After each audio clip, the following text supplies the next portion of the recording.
You are a U.S. soldier at Iwo Jima. You can't see the enemy. You've been on this island for 6 days, and you have not seen a single Japanese soldier? Not one. But they are here. You know they are here because the men around you keep dying, and nobody knows where the shots are coming from. This is Iwo Jima, February 1945. 8 square miles of black volcanic ash, sulfur-stinking rock, and underground tunnels carved by 22,000 men who have been waiting for you for 8 months. Let's go from the beginning. Day 1. The approach. You are 19 years old, and you are sitting in the belly of an LCVP, a Higgins boat, and the Pacific is trying to kill you before the island gets the chance. The swells are running 4 feet. The boat rises and drops and rises and drops, and the men packed in around you, 36 of them, are absorbing this in different ways. Some are sick over the side, some are praying with their eyes open. Some are doing what you are doing, which is checking your gear for the 4th time, not because anything has changed since the 3rd time, but because checking your gear gives your hands something to do that isn't shaking. Your rifle is an M1 Garand, 9.5 pounds. 8-round on-block clip, semi-automatic. The best infantry rifle in the world at this moment in history, which you know because your drill instructor told you so 17 times at Camp Pendleton, and because you have field stripped it blindfolded until the action became indistinguishable from breathing. You are a private first class in the 4th Marine Division, 23rd Marines, 3rd Battalion. You enlisted in June 1944 at 18, the week after you graduated high school in Columbus, Ohio. Your mother signed the papers. Your father didn't say anything. He had been in the First War. He understood something about this moment that you did not yet understand, and he was not going to ruin your last weeks at home by trying to explain it. You've been at sea for 35 days. The ship left Pearl Harbor in late January. The destination was classified until 4 days out, when the maps were unrolled and the officers pointed at a shape on the paper that looked like a pork chop. Iwo Jima, Sulphur Island, 660 miles south of Tokyo. The last island the Japanese hold between the American bomber routes and the Japanese home islands. If the Marines take it, the Army Air Forces get a landing strip for crippled B-29s on their way back from bombing runs over Tokyo. If the Marines don't take it, those crews ditch in the Pacific and drown. The briefing officer said the island would be secured in 5 days. He said the preliminary naval bombardment, 72 consecutive days of shelling, had destroyed most of the Japanese defensive positions. He said the landing would be difficult, but the outcome was not in doubt. He was wrong about 5 days. He was wrong about the bombardment. He was right that the outcome was not in doubt. But the cost of that outcome was something the briefing officer did not put on the map. The Higgins boat drops its ramp at 0900. You go out. The beach, hour 1. The volcanic ash is black and fine, and it gives way under your boots like wet sand that has forgotten how to be solid. You are moving forward because the training says move forward, because the sergeant behind you is yelling forward, because the men ahead of you are moving forward, and stopping is not a choice available to you at this moment. The noise is total. Naval gunfire from the fleet behind you. The percussion of it so massive it stops registering as sound and becomes instead a physical pressure that lives in your chest. Mortars landing on the beach, which you hear as sharp cracks followed by showers of black ash and pieces of things you don't look at directly. Aircraft overhead, Navy Corsairs running strafing passes on the high ground ahead. The beach is a mile wide, and it is full of Marines and fire and the smell of sulfur, which is already present everywhere on this island because the island itself sits on volcanic deposits that leak hydrogen sulfide from the ground. You stumble forward 40 yards and hit a terrace. The volcanic ash piles up in natural ridges, steep-faced, difficult to climb in full gear, and when you get over the top of one, there is another and another. Every terrace is a kill zone. Every transition from one level to the next is a moment of exposure. You cross them because you have to cross them. The man to your right, a private named Kowalski from Detroit who has been your foxhole partner since Saipan, goes down at the 2nd terrace. Not dramatically. He simply stops being upright and becomes part of the ground. You don't stop. You don't look back. The training says don't stop. The training says looking back when you can't do anything is how you become another casualty on the same piece of ground. You will think about Kowalski later. Not now. By 1100, you have moved approximately 200 yards inland. 200 yards. The island is less than 5 miles long at its widest point. 200 yards took 2 hours and cost 2 men in your squad. You dig in, you scratch at the volcanic ash with your entrenching tool, and it resists you in a specific way. It's too fine to hold shape, so the walls of your fighting position keep collapsing inward. You dig faster. You are already sweating through your utilities. The island temperature is in the 70s, which should not be hot, but the volcanic ash below the surface is warm, geothermally warm, and the sulfur stink comes up from the ground you're digging into, as if the island itself is exhaling. Your sergeant is a staff sergeant named Calloway, 26 years old, veteran of Guadalcanal and Saipan. He has a way of moving across terrain that is completely different from everyone else around him. Economical. Low. Like a man who has calculated the precise amount of exposure each step requires and will not provide 1 inch more than that calculation demands. You watch how he moves and try to copy it. Everyone who has been here more than a day watches Calloway and tries to copy it. He drops into your position without looking at you. 8 men in your squad, he says. Where are you? You account for yourself. He nods and is gone before you finish the sentence. Day 3. The Underground War. The Japanese are not on the surface. This is what the 72 days of naval bombardment accomplished almost nothing against, because there was nothing on the surface to destroy. General Tadamichi Kuribayashi spent 8 months having his 22,000 men build 18 miles of tunnels beneath Iwo Jima. Interconnected fighting positions, command bunkers, artillery caves, medical stations, ammunition depots, all of it underground, all of it connected, all of it built deep enough that the bombardment passed over the top of it like weather. The defenses are designed to funnel American forces into killing zones covered by interlocking fields of fire from concealed positions. A bunker that looks destroyed from the front is connected by tunnel to a fighting position 40 yards behind it. You advance on the bunker, secure it, move forward, and the men who are in the bunker are now behind you. You have taken a position and created a threat simultaneously. This is what Kuribayashi designed. This is what the briefing officer didn't explain. You learn this not from a briefing. You learn it the way every lesson on this island is learned, which is by watching what happens to the men who don't know it yet. Your platoon is tasked with clearing a section of the first defensive line, a series of bunkers cut into the base of a ridge approximately 300 yards from the beach. The approach is open ground, black ash, no cover worth mentioning. 2 tanks from the 4th Tank Battalion are supposed to support the advance. One throws a track 80 yards short of the line of departure. The other moves forward and takes a hit from an anti-tank gun concealed in a position the aerial reconnaissance didn't identify. It burns. You advance without the tanks. The distance is 300 yards. You cover it in short rushes, fire, and movement, the way the training drilled into you at Camp Pendleton. One fire team suppresses while the other advances, then switch. The suppression is not entirely effective because you cannot clearly identify what you're suppressing. You are firing at apertures in the ground, at estimated positions, at shadows behind steel-reinforced concrete that was designed to absorb direct fire from naval guns. One bunker takes 40 minutes to reduce. A corporal named Diaz, he's from El Paso, he showed you a photograph of his daughter in the transport ship, gets close enough to push a satchel charge through the aperture. The explosion is definitive. You move forward to the next one. By 15:30, you have cleared 4 bunkers. 3 of your 8 squad members are down. 2 wounded, evacuated to the beach. One is Diaz, who is not going to the beach. You don't think about Diaz during the advance.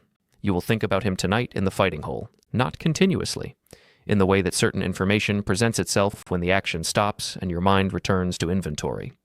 Calloway never explains these things. He doesn't have to. The understanding arrives on its own schedule. Day 5. Mount Suribachi. You are not in the assault element that climbs Suribachi. You are 400 yards north, pressing the main defensive line when the radio traffic changes. Something is happening on the volcano. By early afternoon, word moves through the lines the way word always moves in combat. Person to person, compressed, degraded by transmission, but carrying enough signal to understand the shape of it. The flag is up.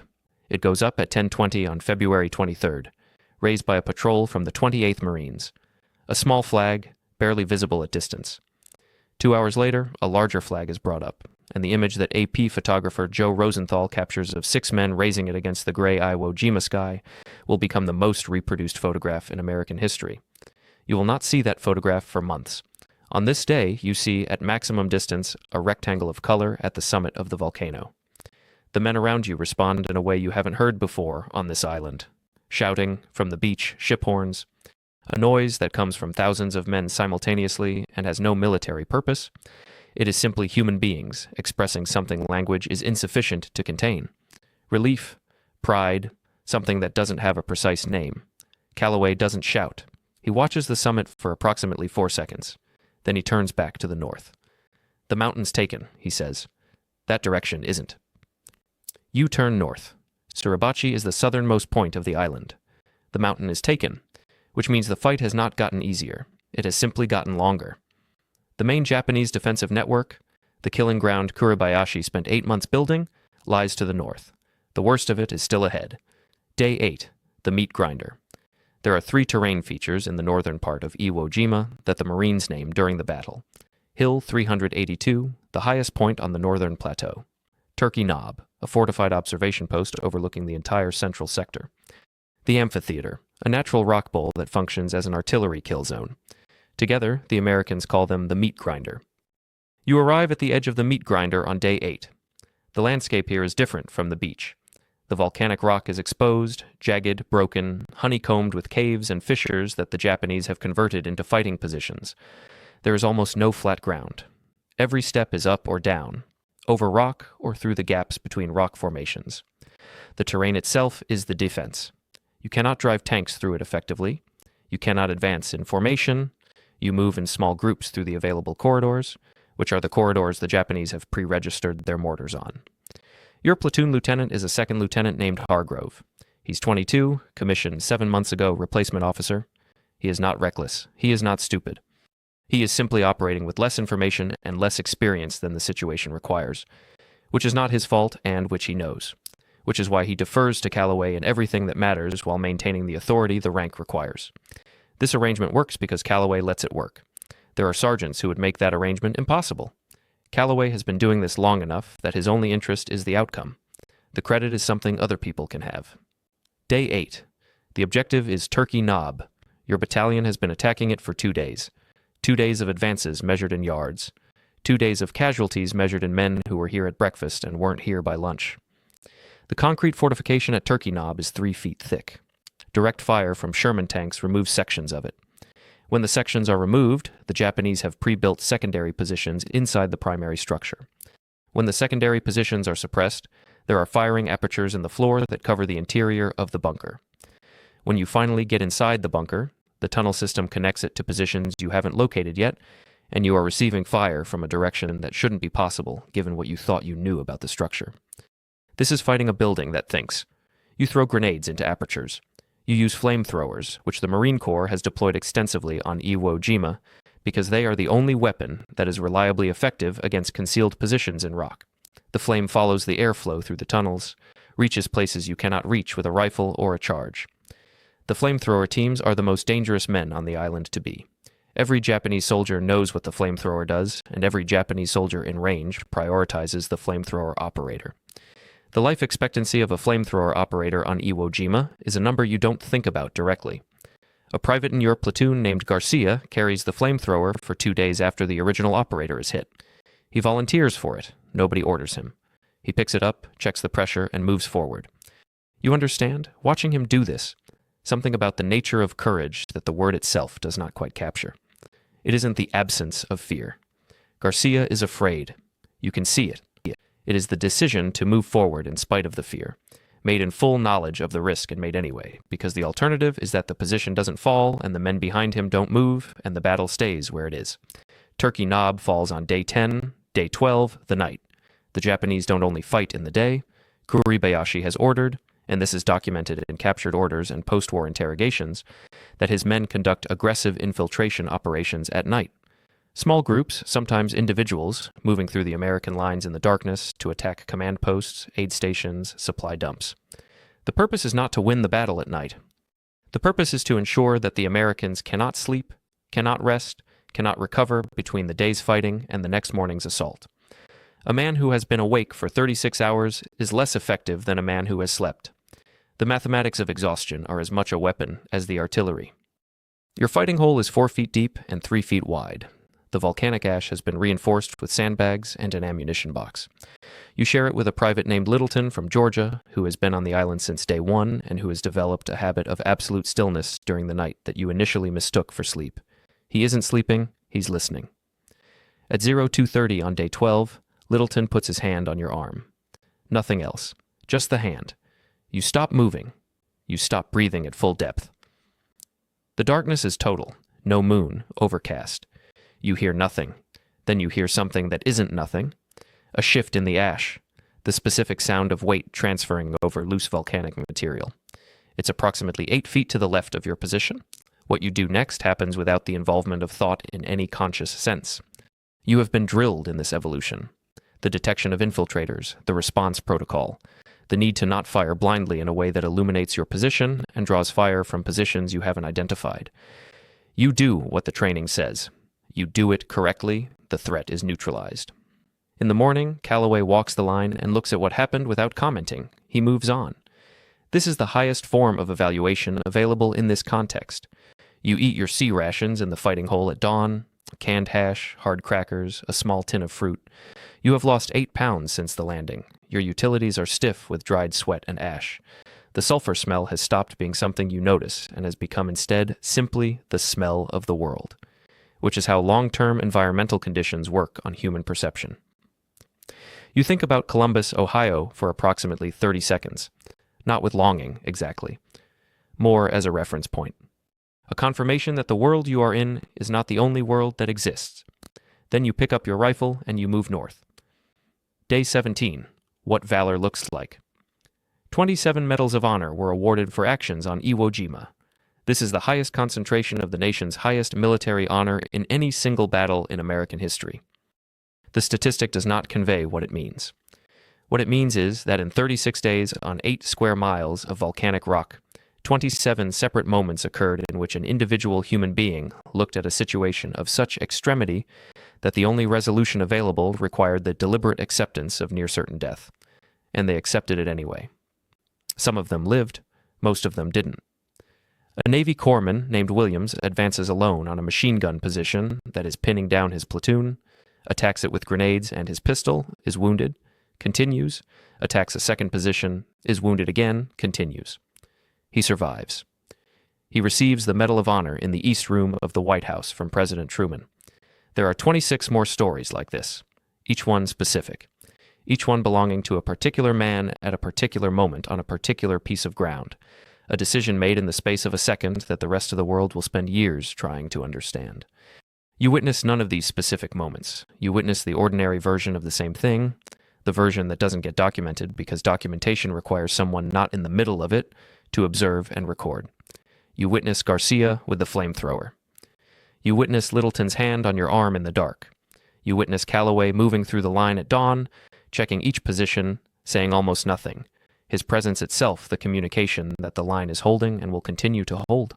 Valor at scale is built from these moments. The documented ones are the surface.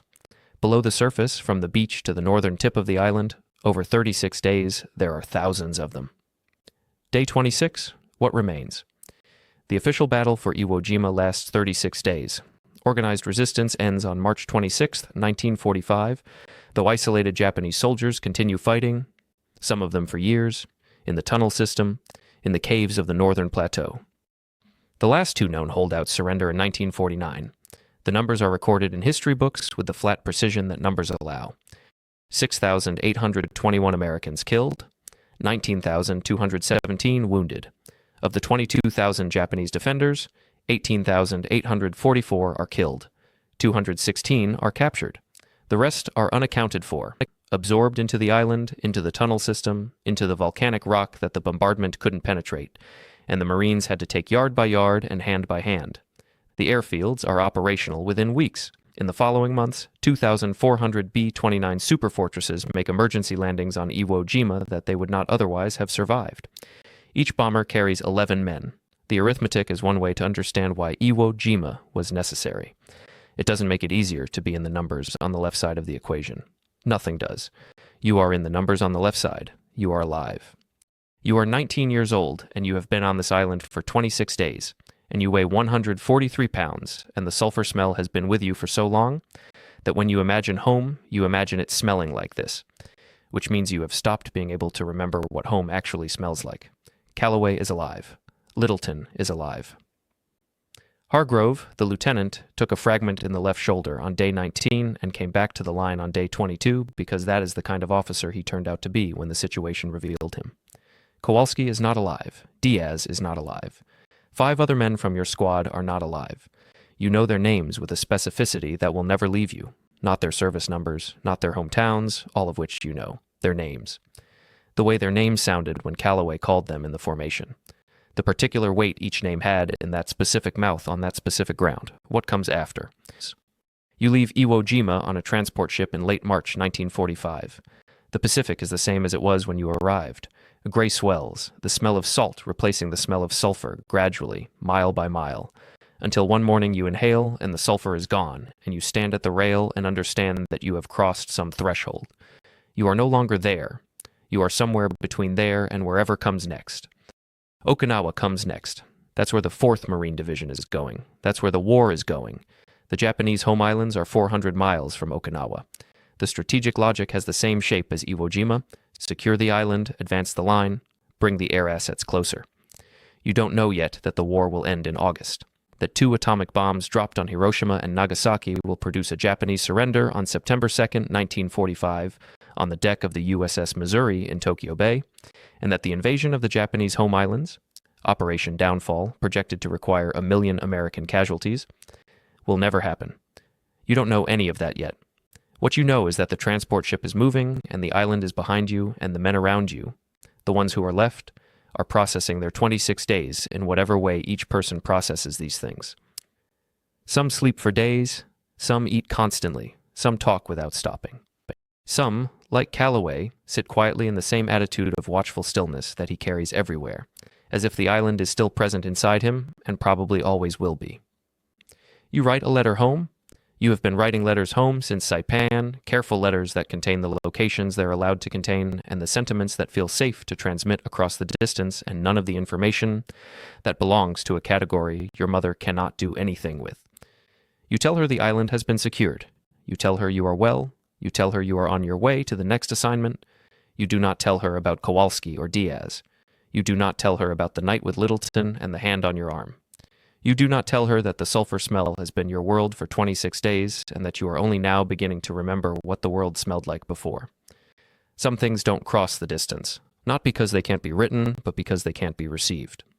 The gap between what happened and what can be understood by someone who wasn't there is a gap that no letter has ever fully closed. You understand this. You write the letter anyway. Because she is your mother. Because she signed the papers. Because the act of writing is itself a message that contains what the words don't, that there is still a hand capable of writing them, that the hand is still attached to the person she last saw in dress blues on a Friday morning in Columbus, Ohio, looking like someone else. You seal the letter. You walk it to the mail drop at the back of the ship. You stand at the rail for a moment. The Pacific extends in every direction to the horizon. Somewhere behind you, the island is already becoming something different. A name on a map, a statistic in a briefing document. A photograph of 6 men and a flag that will be on every wall and every stamp and every textbook for the next 100 years. You were there, not in the photograph, in the ash. In the fighting hole. In the 26 days between the ramp dropping on the Black Beach and the transport ship putting water between you and the island. You were one of the men the photograph doesn't show. You were the foundation, and the foundation never gets the credit. But without it, none of it stands. Now, if you've made it this far, comment where you're from and what you would have done. Hit the like button right now and subscribe so you don't miss what's coming next. We upload every single day,